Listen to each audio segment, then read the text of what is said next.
So overnight, Russia launched a drone and missile attack against Ukraine that killed at least 12 people and wounded more than 100 in cities all across the country, in what appears to have been a response to a peace proposal put forward by the United States and Ukraine yesterday.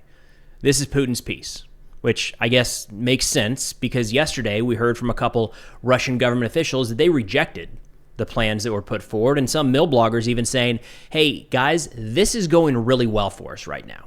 So in that light, why would we expect anything different from Russia in recent days? Now, according to Ukrainian media, they say that residential buildings were damaged and the searches continue as of now for people possibly still trapped under the rubble. They say fires broke out in garages, an administrative building, and other non-residential structures. Cars and dry grass also caught fire due to the falling debris. And we do have some pictures and videos of the aftermath of that strike that I'll show here. From the Russian side, they confirmed that they carried out this strike, saying that they carried it out with high-precision, long-range air, land, and sea-based weapons and unmanned aerial vehicles designed to strike rocket and space, mechanical engineering, and armored industries of Ukraine that were producing rocket fuel and gunpowder. Now, Russia says the strike objectives were achieved, all objects were hit. Again, some of the pictures and videos here looks like residential structures. Nonetheless, Russia confirms that they used 70 missiles and 145 drones in this attack, and the air raid sirens are going off all across the country for the first time in a long time. And again, to put this in context, yesterday we had key statements made by U.S. government officials about this is the last offer for peace we're pushing forward and really trying to push both parties to the negotiating table. So you cannot remove the timing of this entirely. Now, Ukrainian President Zelensky said, quote, 44 days since Ukraine agreed to a complete ceasefire and strikes.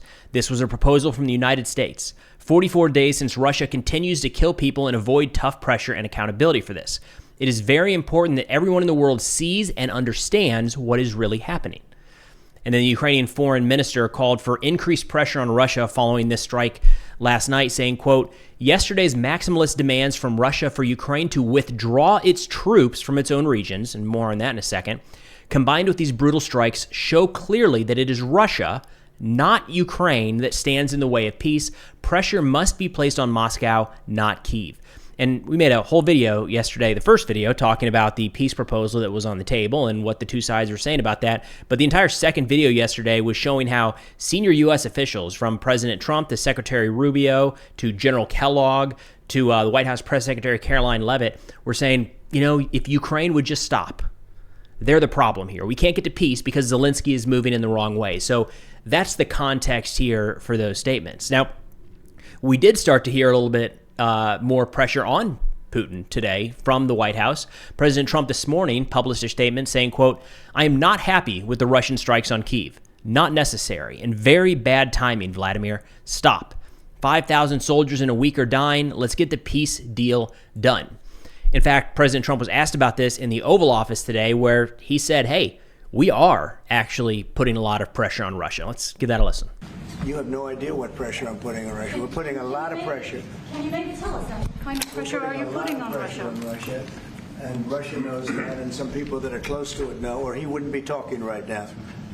The Prime Minister understands that better than anybody. He wouldn't be talking right now. He's talking, and we're putting a lot of pressure. I think he wants to make a deal. We're going to find out very soon, but it takes two to tango.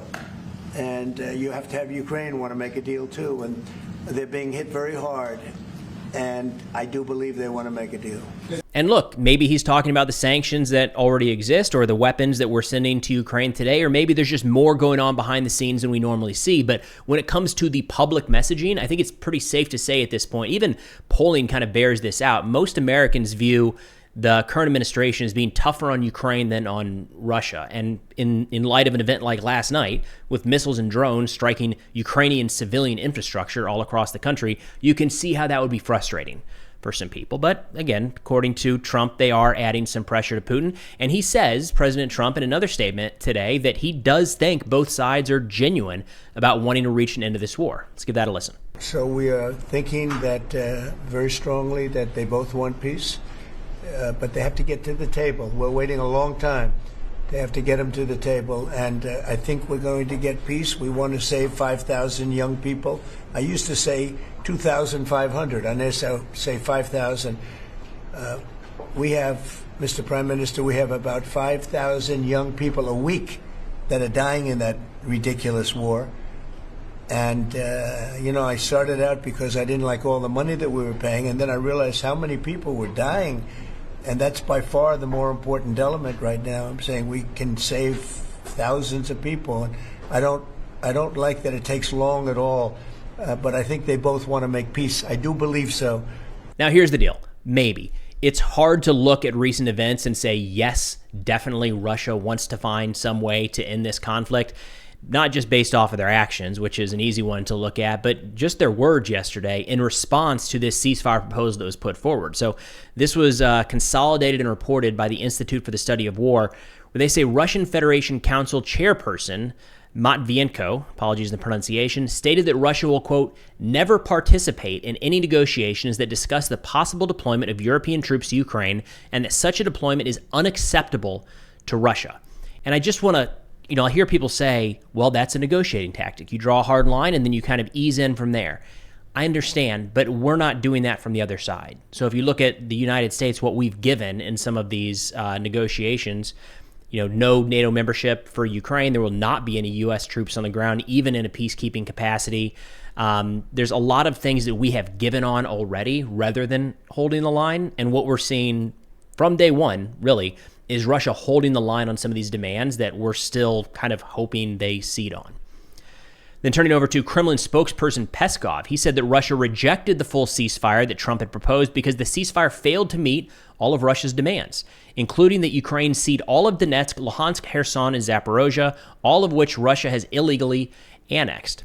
Peskov claimed that the entirety of these oblasts were enshrined in our Russian constitution, but good news, he said the war will end immediately if Ukraine withdraws from those territories.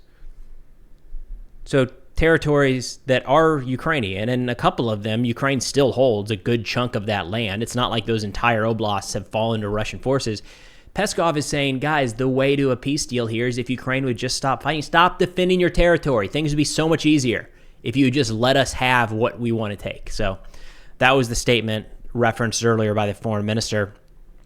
Institute for the Study of War goes on to say that Russian state-run and pro-Kremlin media outlets have been amplifying Peskov's statements, as well as statements from other pro-Kremlin mouthpieces, calling on Russia to refuse to give up any part of the 4 Ukrainian oblasts included in the Russian constitution, in violation of international law and numerous treaties Russia previously signed with Ukraine.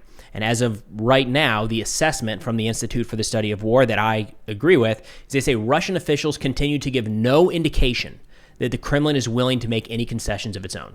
We just haven't seen that at all. Like, I don't know the pie in this. I have no idea what you even look to say that Putin is interested in peace. The closest that I could ever come to at this point is that they agreed to meet with the Americans during the ceasefire talks. Maybe. Like, I'm stretching. I'm trying here to say that Russia has given anything at this point or even offered up some sort of concession. They are holding the line in these negotiations. And that leads us to what we're seeing from some of the mill bloggers, which again is an unofficial stance inside of Russia. But nonetheless, a lot of these mill bloggers are very nationalistic. They want to win the war, and they like what they're seeing right now. Fighter Bomber, for one, says, quote, well, according to the negotiations in London, it was yesterday, the ones that Secretary of State Marco Rubio did not attend, but General Kellogg did, he says, we can state that they failed even before they began. This is good. In general, at the moment, everything is going well for us. So if you take that Russian point of view, and you'll hear people argue this, they'll say, why would Russia want to negotiate right now? Which becomes a bit of a problem when you have the United States trying so hard or appearing to try so hard to find a way to bring this war, even to a 30-day ceasefire. It does seem, to me, understand a biased perspective coming in here, it looks like Ukraine does want at least a 30-day ceasefire. They've proposed their own. I mean, Zelensky just threw one out the other day where he said, hey, Putin, how about just like no striking civilian infrastructure for 30 days? That's it.